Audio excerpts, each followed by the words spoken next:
My dear friends, good evening to everyone and welcome to everyone to my channel Bhudev Bihar। আমি আমার চ্যানেলে সবাইকে welcome করছি।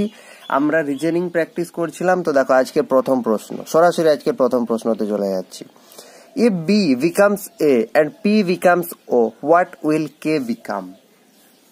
ঠিক আছে, মানে প্রশ্নটা বলতে চাইছে B যদি A হয়, P যদি O হয়, তাহলে K কি হবে? ভালো করে দেখো, বি এর নাম্বারিং 2, 2 কত হচ্ছে? 2 হচ্ছে 1। পি এর নাম্বারিং কত? পি এর নাম্বারিং হচ্ছে 16, 16 কত হচ্ছে? ও মানে 15, তার মানে জাস্ট এক এক করে পেছনের দিকে যাচ্ছে। 2 হচ্ছে 1, 16 হচ্ছে 15, তাহলে কে কত হবে? কে কত? কে এর অ্যাকচুয়াল ভ্যালু কত? 11।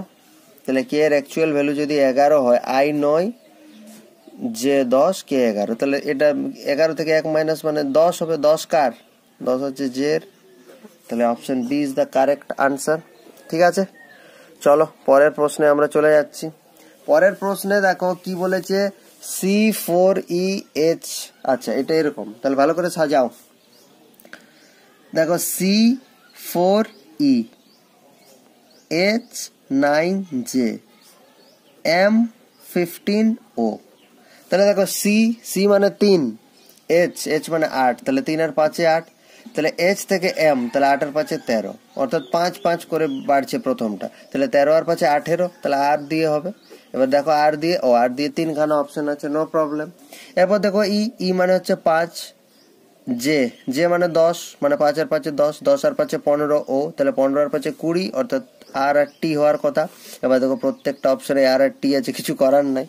তাহলে এটা দেখো কত? 4, 4 আর 5 9, 4 আর 5 9, বাট 9 আর 6 15, তাহলে এখানে 5 বাড়লো, এখানে 6 পড়লো, তারপরটা নিশ্চয়ই 7 বাড়বে, তাহলে 15 আর সাথে কত? 15 আর সাথে হচ্ছে 22, তাহলে আর 22টি, option B is the correct answer হয়ে গেল। ঠিক, চলো এরপর ডিরেকশন ডিস্টেন্সের প্রশ্ন যেই মাত্র দেখলাম, আমরা কি করব? আমরা ছক তৈরি করে নেব। Starting from a point Krishna walked 12 metre north, তাহলে নর্থের দিকে 12, এইটা আমি ধরে নিলাম নর্থের দিকে 12। হে টার্ন রাইট অ্যান্ড ওয়াকড 10, এখান থেকে রাইটে গেল কত? এখান থেকে রাইটে গেল 10। He again turn right and walked 12, তাহলে এগেন রাইট এদিকে, তাহলে এইটা 12 হলে এটাও 12, তাহলে 12 মানে এখানে এসে আছে।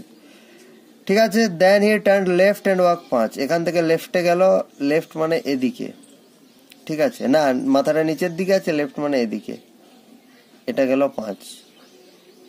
How far is he in and in which direction from the starting point, তাহলে এখান থেকে শুরু করেছিল, এখানে আমার পিথাগোরাস করার দরকার নাই। কেন পিথাগোরাস করার দরকার নেই? কারণ কি পয়েন্টটা মেন লাইনের উপর আছে।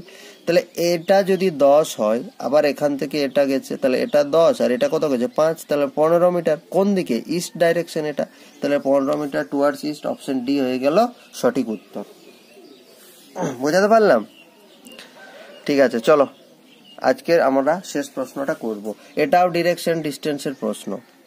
ঠিক আছে, বড় করে বানালাম যখন জায়গা আছে। North, south, east, west. বলছে Deepak moves 20 metre towards north, তাহলে এই নর্থের দিকে দীপক 20 মিটার এলো। ঠিক আছে, Deepak moves 20 metre towards north. He then turned left and walk 40 metre, এখান থেকে লেফটে গেল, লেফটে এই ধরে নিলাম এটা লেফট, এটা হচ্ছে 40 metre. He again turns left and walks 20 metre, এখান থেকে আবার লেফটে গেল 20 মিটার, এখান থেকে লেফট মানে এটা, তাহলে 20 মানে দেখো এটাও 20 ছিল, মানে এখান থেকে 20 বলতে ও এইখানে এসে থামলো। ঠিক আছে, তাহলে 40 হলো, তারপর 20 হলো। He travel 20 metre after turning is right, এখান থেকে রাইট, তাহলে এদিকে যখন আছে তাহলে রাইট মানে ওর হয়ে যাবে এইটা, এখান থেকে এটাও 20 চলে এলো। ঠিক আছে, 20 metre. How far is he from original position, original position থেকে কত মিটার দূরে আছে গো? এটা ছিল এখানে আছে এখনো, তাহলে এটা কত? এটা হচ্ছে 40, আর এখান থেকে এটা 20, তাহলে 40 প্লাস 20 মানে এখন অরিজিনাল পজিশন থেকে 60 মিটার দূরে আছে।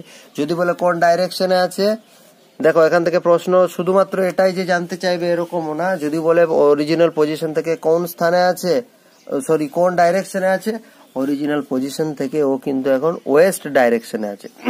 প্রশ্নটা যদি আবার ঘুরিয়ে বলে এখনো যেখানে আছে সেখান থেকে ওর অরিজিনাল পজিশনে যেতে গেলে ওকে কোন ডাইরেকশনে যেতে হবে, তখন আনসার হবে ইস্ট ডাইরেকশনে। বোঝাতে পারলাম? ঠিক আছে, আজকে এ পর্যন্ত, দেখা হচ্ছে আবার পরের ভিডিওতে।